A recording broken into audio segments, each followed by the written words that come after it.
Harf.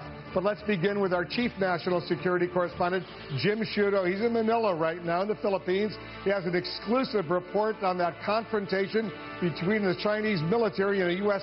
spy plane. Jim, tell our viewers what happened. Wolf, it comes down to a fundamental, potentially dangerous disagreement. Though these islands are brand new, manufactured, in fact, China views them as sovereign territory. The U.S.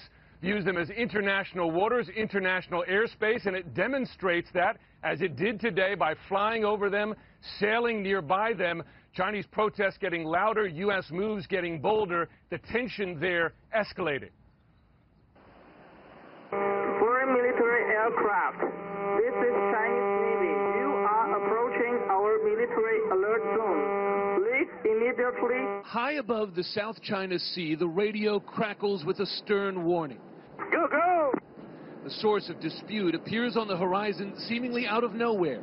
Islands, man-made by China, hundreds of miles from its coastline. So when's the last time you went up?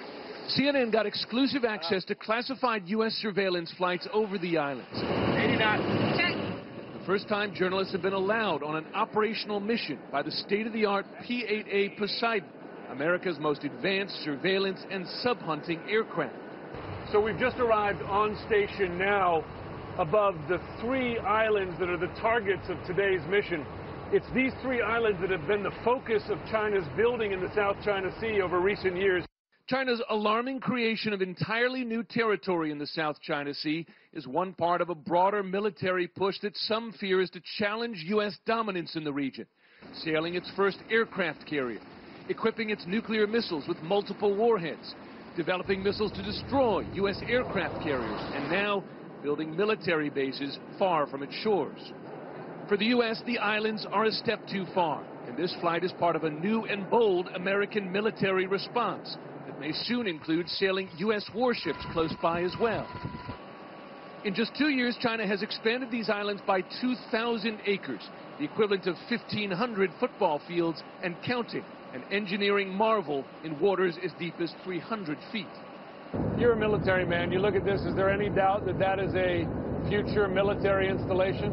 It appears to be a buildup of military infrastructure, and not to mention we were just challenged probably 30 minutes ago, and the challenge came from Chinese Navy, and I'm highly confident it came from ashore on this facility here. What used to be the Fiery Cross Reef now has early warning radar, an airport tower, and a runway long enough to handle every aircraft in the Chinese military. Some are calling it China's unsinkable aircraft carrier. These videos of the islands, taken from the P-8's advanced surveillance cameras, never before declassified. In a sign of just how valuable China views them, the new islands are already well protected.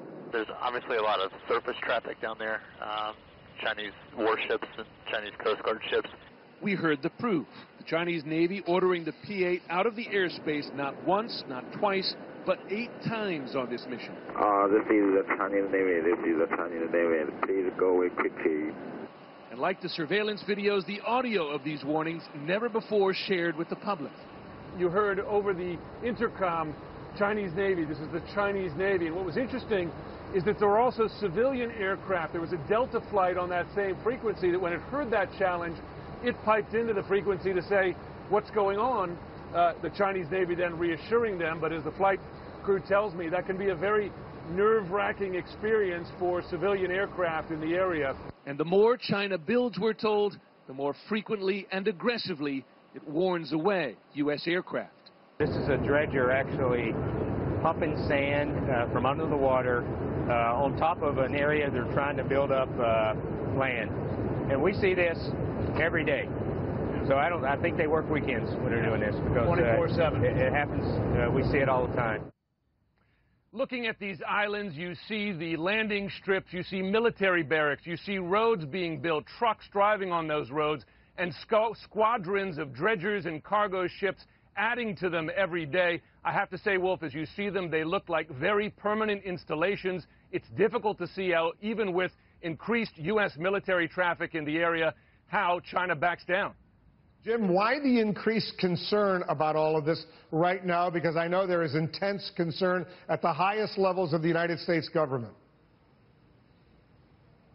It's two things, Wolf. One, it is pace. Over the span of just 2 years, China has expanded the area of these islands from 5 acres to 2,000 acres, 400 times, and it's rising every day. We saw that today, but it is also this. It is the militarization of them, putting in landing craft that can carry the largest military aircraft in the Chinese arsenal, the early warning radar systems, deep water harbors that can accommodate Chinese Navy ships. It is that militarization that has the U.S. now considering a bolder military response. And when the Chinese military says to the American Poseidon, the crew up there, please go away quickly, what's the reaction from the crew inside that Poseidon surveillance plane?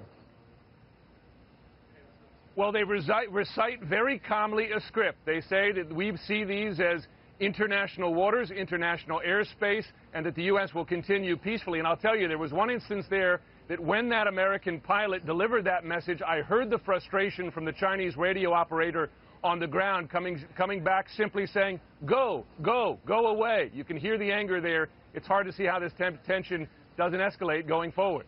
Jim Sciutto with an exclusive report for us. Thanks very much. We're going to get reaction to that. That's coming.